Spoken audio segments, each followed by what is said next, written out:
পেটে লাথি দিয়ে সন্তান নষ্টের অভিযোগ প্রিন্স মামুনের বিরুদ্ধে।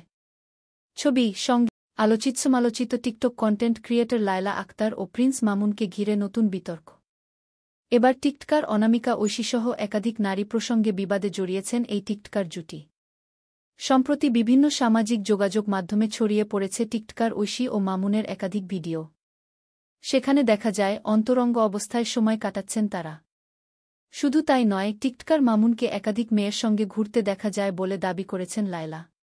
তার দাবি, মাদক সেবন করে একাধিক নারীর সঙ্গে শারীরিক সম্পর্কে জড়িয়েছেন মামুন। তবে এই অভিযোগ মেনে নিতে নারাজ মামুন। উল্টো তার দাবি, মাদকাসক্ত লায়লাও একাধিক পুরুষের সঙ্গে সম্পর্কে জড়িয়েছেন। রোববার ১ মে মধ্যরাতে লিঙ্ক ভাইরাল হওয়ার পর মামুনকে নিয়ে এটাই লায়লার শেষ কথা শিরোনামে একটি ভিডিও পোস্ট করেছেন।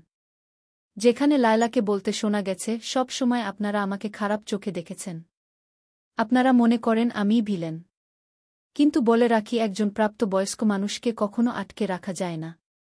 কেন আমাকে খারাপ বানানো হয়?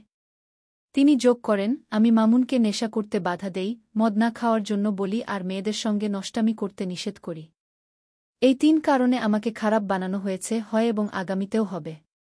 এই ৩টি কারণে 2023 সালে আমাকে হত্যার উদ্দেশ্যে হামলা করা হয়েছিল।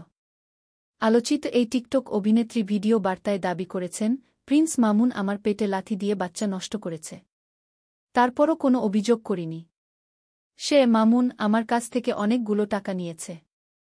তাছাড়া বাড়ি কিনে দিতে হবে, সেই জন্য গতকাল সকালে সে আমার বাসায় অনুপ্রবেশ করে গালিগালাজ করে। ওই ভিডিও বার্তায় নিজের ভালোবাসা কথাও জানান লায়লা। অভিনেত্রীর ভাষ্য, আমি তাকে অন্ধের মতো ভালোবাসতাম। অন্ধের মতো বিশ্বাস করতাম। ও যদি বলে এইটা ডাক দিক, তাহলে আমি ধরে নিতাম এটাই ডান দিক। যদি বলে বাম দিক, তাহলে বাম দিক। আল্লাহ ভালো জানে আমি মামুনকে কতটা ভালোবাসতাম। আমি তাকে ভালো রাখতে চেয়েছিলেন।